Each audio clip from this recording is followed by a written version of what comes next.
Who is this? Do you want to start? You want to next question? Yeah, I'm done.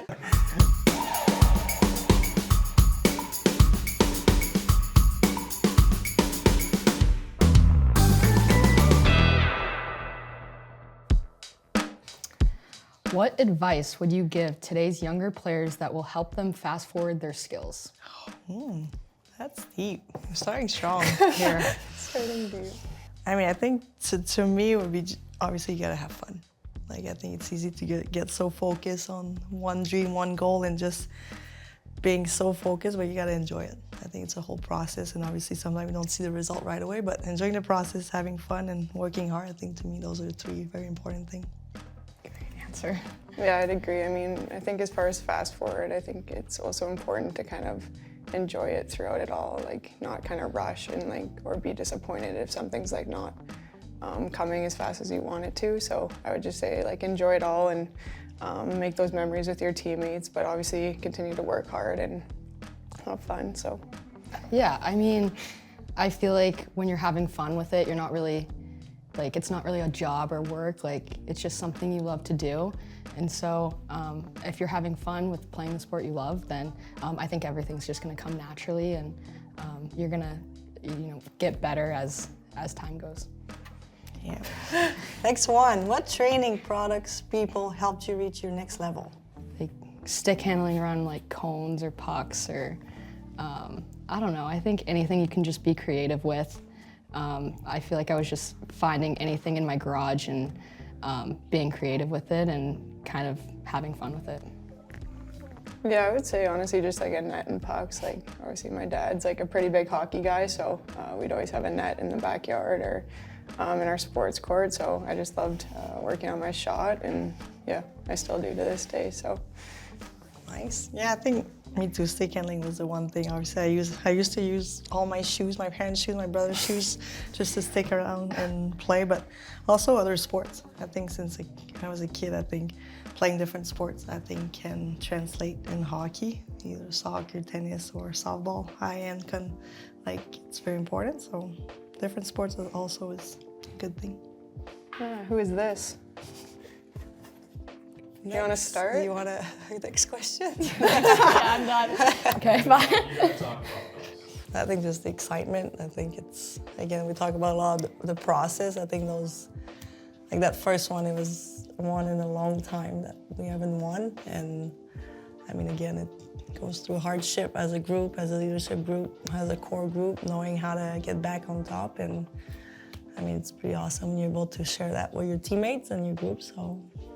Yeah, actually the one in Calgary, I was on the development team at the time, so obviously we like played against you guys and followed the tournament pretty closely, and I know that's kind of something you guys were pursuing. So I remember your overtime goal, because you scored and you were the only one that kind of knew that you scored, and you were kind of selling a bit, and then obviously the play went on there, but in the end it kind of all worked out, because turns out you were right and it wasn't. So like as a fan, watching both those obviously was pretty incredible, and then to get to like play with you obviously now is really special. So You ain't a fan anymore.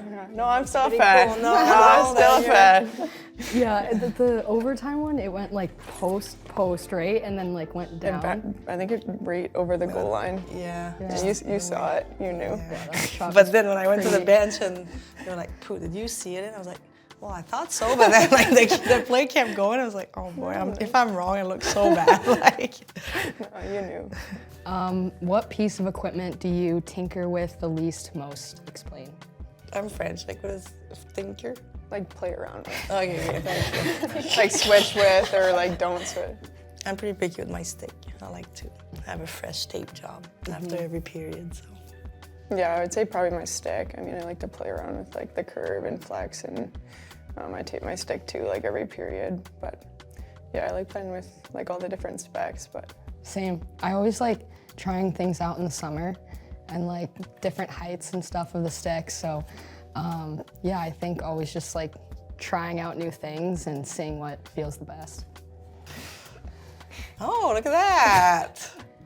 good pull. That's a good pull.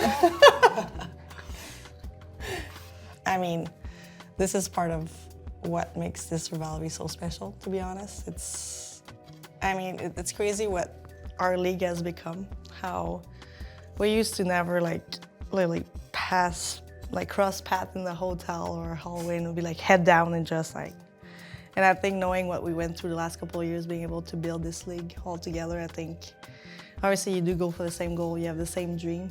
One's gonna win, one's gonna lose, but I think what we created is bigger than that. And obviously it does suck when you're on the other side of on that win and you lose, but it's part of it. And I think, to me, it just makes me more motivated. And that's what makes this game even better every year. Because we get better, they get better, we all get better. So, I mean, it does suck, but I think it's pretty awesome to be part of this rivalry, that's for sure.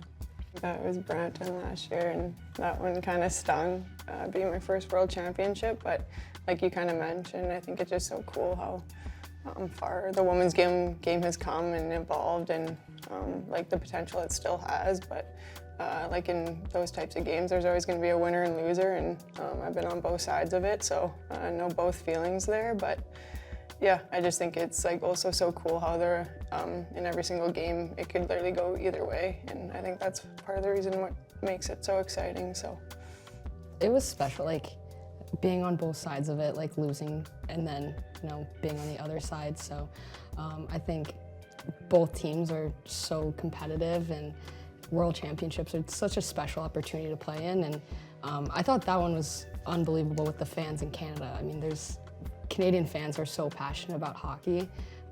So I think it was just the environment was so cool to even play in. But yeah, I think it kind of encapsulates how special the rivalry is overall. when you think of vapor, what is the first word that comes to mind? Innovative, like it's just every year.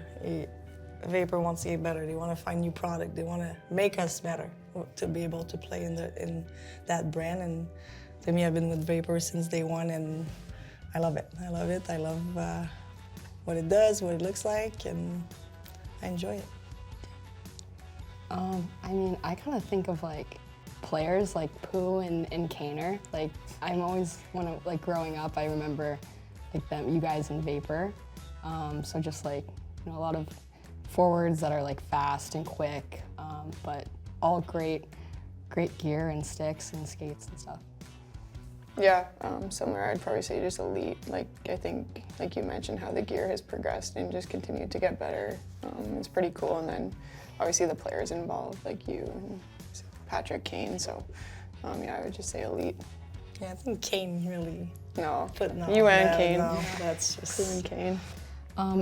If you could bring back one Vapor product, what would it be? Oh.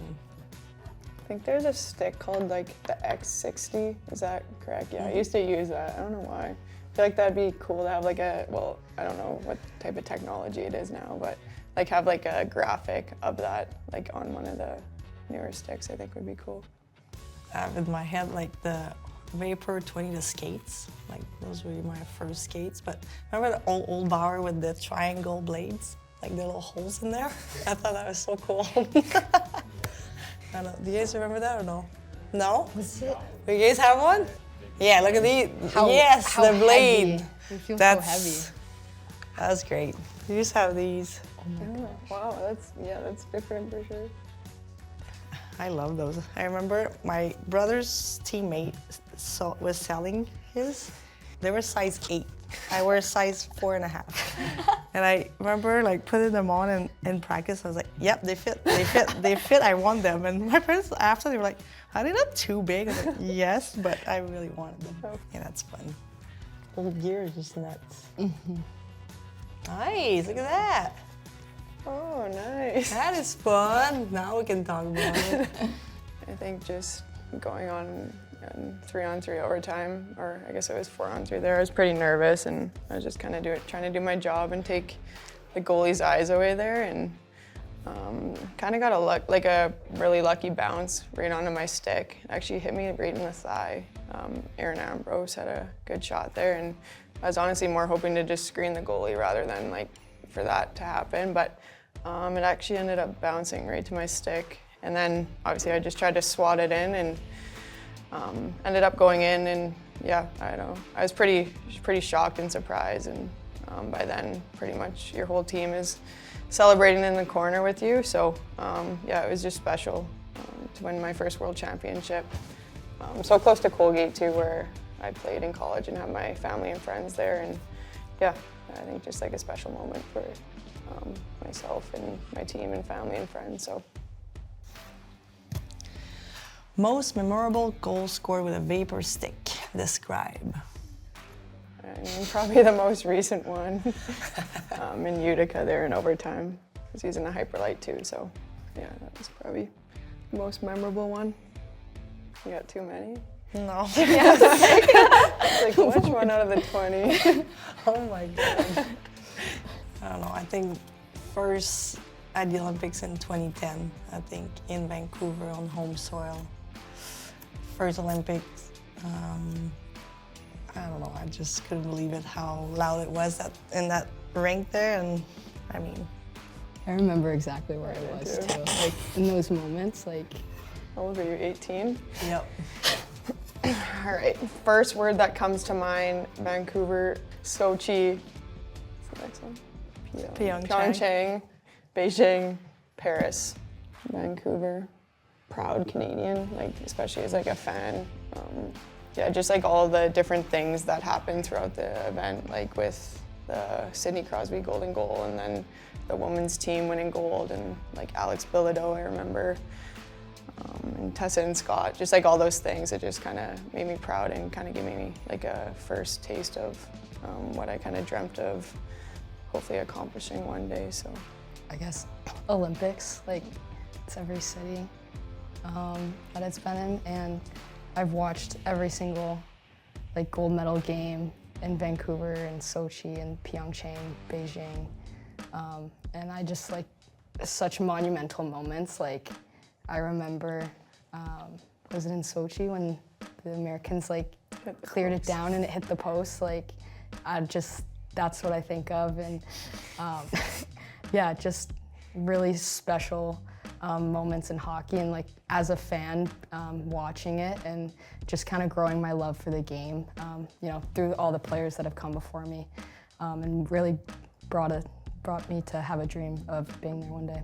When I look at these, I mean, it's the privilege to be part of those teams, of those events. I think obviously for me, when I was a kid, Olympics, I wanted to be there. It was a dream, just like Hannah just mentioned. It's like your dream to be there. You see it, actually you want to be there. So I think it's pretty awesome to be able to have had the chance to go there. And see, if you look at Paris, it's the Summer Olympics, and it's exciting. You become a fan yourself. You want to watch your country. You want to watch all these athletes that's been doing sacrifices for 4 years, and they work so hard to be there. So to be able to be a fan and watch them, to me, it's, again, it's another privilege, because you know what it takes to go there. So it's pretty awesome. Seriously, it was my best answer, and they just walk in. Oh my God. Getting sentimental. That was a really good answer. I love it. I think it's so cool to have different products. Obviously, like you're used to one skate, you're used to one stick, but I think year after year, BAUER is able to come up with something even bigger and better every year. And the colors, I think it's so cool. It's different. There's a little touch of blue. And to me, when I saw it, to be honest, right away, I was like, obviously with the PWHL, lots of purple. And I think to me, right away, I was like, wow, that's pretty awesome. Yeah, I would say probably just like surprising and cool at the same time. Like I feel like for the most part, Vapor was kind of like red, if I'm correct. Just seeing how it looked on the ice, like from like the skates to the sticks, and how it kind of all matched up was pretty cool. And yeah, it's definitely different, but I'm definitely a big fan of it. So yeah, I'm pretty amazed. Like every year, it seems like they can't top the previous year, and then they do. So it's really cool, and I really like the colors. Blue's one of my favorite colors. So yeah, I'm really impressed with it.